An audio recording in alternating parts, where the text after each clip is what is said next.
And now, the rest of the story. No sooner had 21-year-old Lela McMath gotten off the train at Ennis, Texas, than she spotted a taxi driver, a Native American, standing beside his cab near the railway platform. She rushed up to him. "Sir," Lela began, "did you by any chance see a man get off the train from Dallas yesterday with a 10-month-old baby?"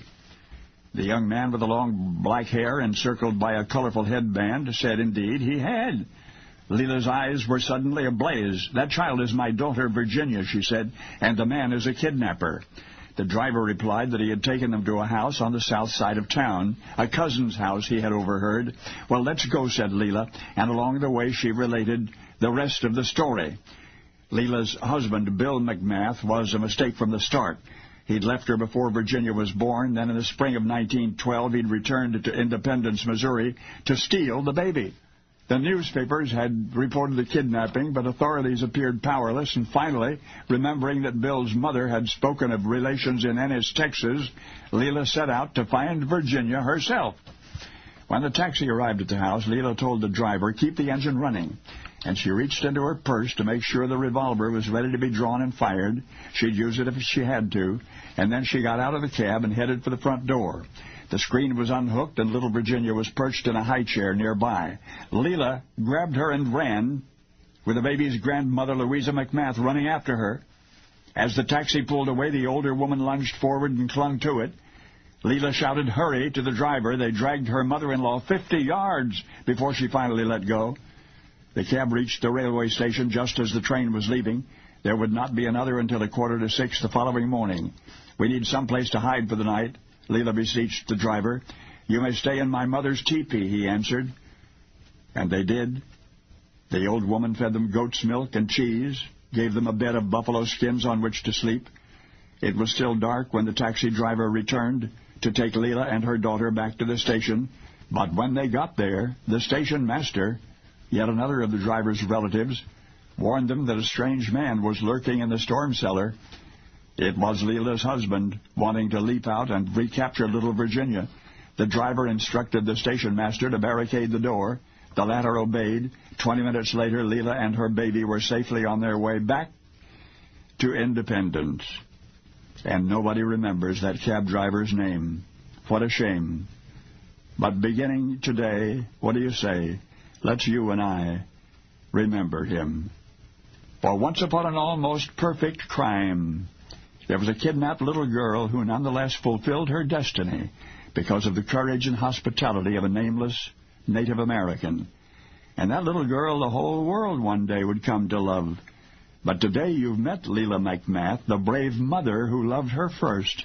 Isn't it intriguing that Virginia McMath was to build her long and legendary career on a foundation of froth and mirth and romance, and yet her first adventure was a stone-cold drama, a teeth-chattering Chapter 1 of the wonderful life story of the woman you remember as Ginger Rogers.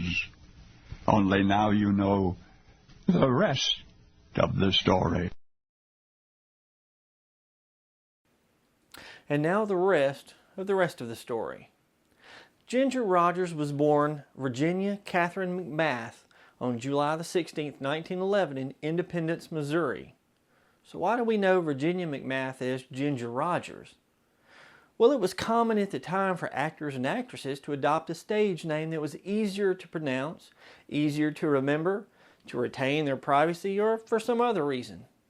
You know Leroy Harold Scherer Jr. is Rock Hudson. Doris Kappelhoff is Doris Day. Lucille LeSueur is Joan Crawford. Danielovich Dembski is Kirk Douglas. Frances Gumm as Judy Garland. Archibald Leach as Cary Grant. Nathan Birnbaum as George Burns. And Frederick Austerlitz as Fred Astaire. Ginger's adopted first name has nothing to do with the color of her hair. Her natural hair color was brown, but she dyed it blonde for many of her films. Virginia's young cousin was unable to pronounce Virginia and called her Ginger instead, and the name stuck. On May 13, 1920, when Ginger was 9 years old, her mother married John Logan Rogers. Although the marriage lasted just 5 years and John never legally adopted Ginger, she took his surname, and that's why we know Virginia McMath as Ginger Rogers. Ginger Rogers was known for her simplicity. One newspaper reported in 1940, were it not for the fact that Virginia McMath is now Ginger Rogers and that her photograph is known throughout the length and breadth of the world, she would not be the subject for this story, because a small-town girl who remains a small-town girl is not news, at least not in Hollywood. Small-town girls arrive there daily. Nobody sees them come. Nobody sees them go. Nobody knows them while they're there.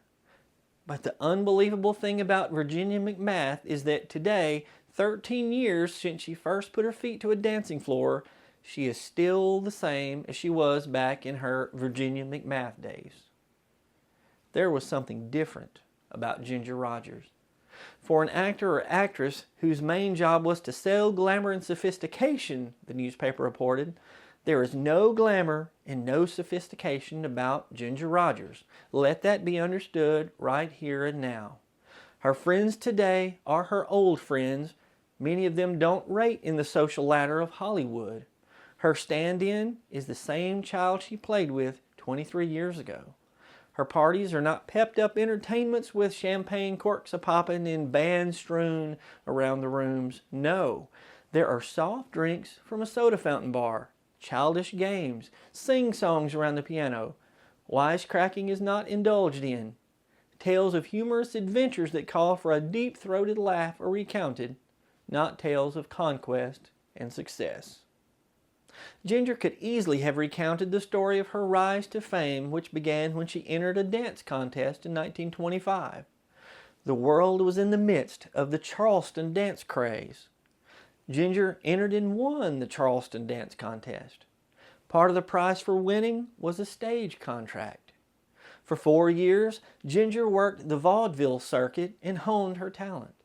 In 1929, Ginger finally appeared on screen, but not as a star, not as a player, just atmosphere. She was a background actress, more commonly called an extra. Through a blend of hard work, talent, and a little luck thrown in, Ginger's parts in films improved. In 1933, she appeared for the first time with Fred Astaire in a film called Flying Down to Rio. It was her 20th film appearance, but Fred had only appeared in 2 films. One columnist wrote, "Watching Ginger dance with Fred Astaire was sheer joy. I fantasized about dancing with her, being a stumbler on the dance floor." And I couldn't agree more with his assessment. I'm a super fan of Fred Astaire Ginger Rogers films and have often pictured myself taking Fred's place for a dance. Like the columnist, I too would be a stumbler on the dance floor. They make it look so easy. But it may look easy, but the creative process began long before filming, with Fred and a choreographer working out the routines together. Once they created the routine, they brought Ginger in. Fred and Ginger had daily rehearsals for 5 to 6 weeks before filming began. Ginger said, "We would dance all day, every day, in a rehearsal hall at RKO Studios, and we had a great deal of fun. I did everything Fred did, only backwards and in high heels."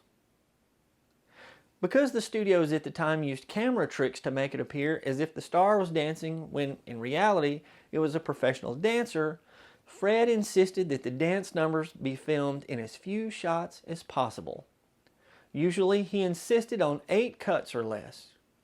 Fred also insisted on he and his partner being in full view at all times so the audience knew it was them doing the difficult dance routines and not other dancers. This was incredibly challenging for Fred, Ginger, and everyone else on the film crew. In a scene from Swing Time, Fred and Ginger danced while climbing stairs. The finished sequence in the film took 47 takes to perfect. Ginger may have been smiling as if she had the world at her fingertips, but her feet were bleeding and she was in horrible pain.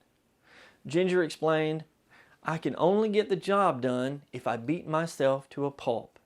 You rehearse and get to know it so well you don't look as if you're wondering what the next step is."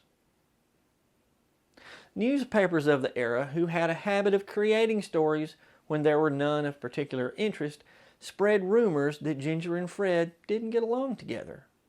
But Fred and Ginger always denied the rumors. Ginger said, "We had fun, and it shows." True, we were never bosom buddies off the screen. We were different people with different interests. We were only a couple on film.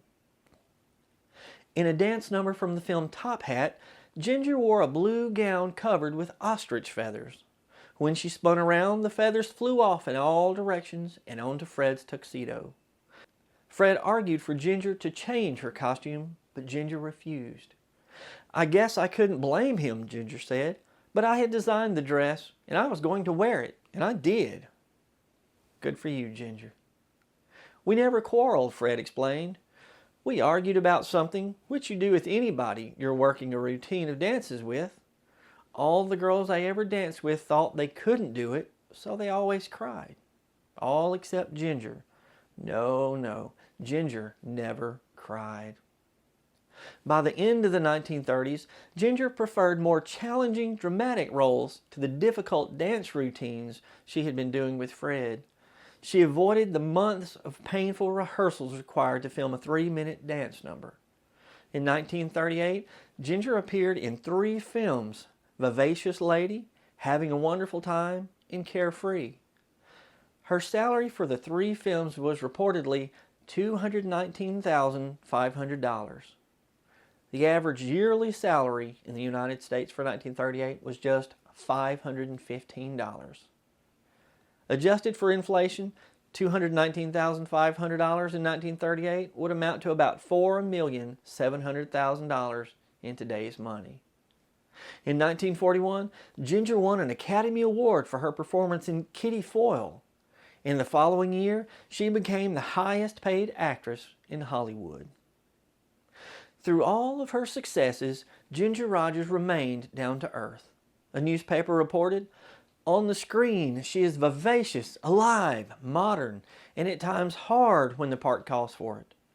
But her true qualities, her shining interest and great friendliness, are the things that her intimates know of her, for she is Hollywood's #1 paradox, the wonder girl that glamour, footlights, and success cannot change, for she is still Virginia McMath."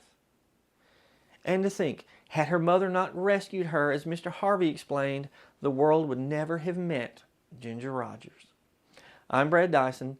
Thanks for watching, and as Paul Harvey would say, good day.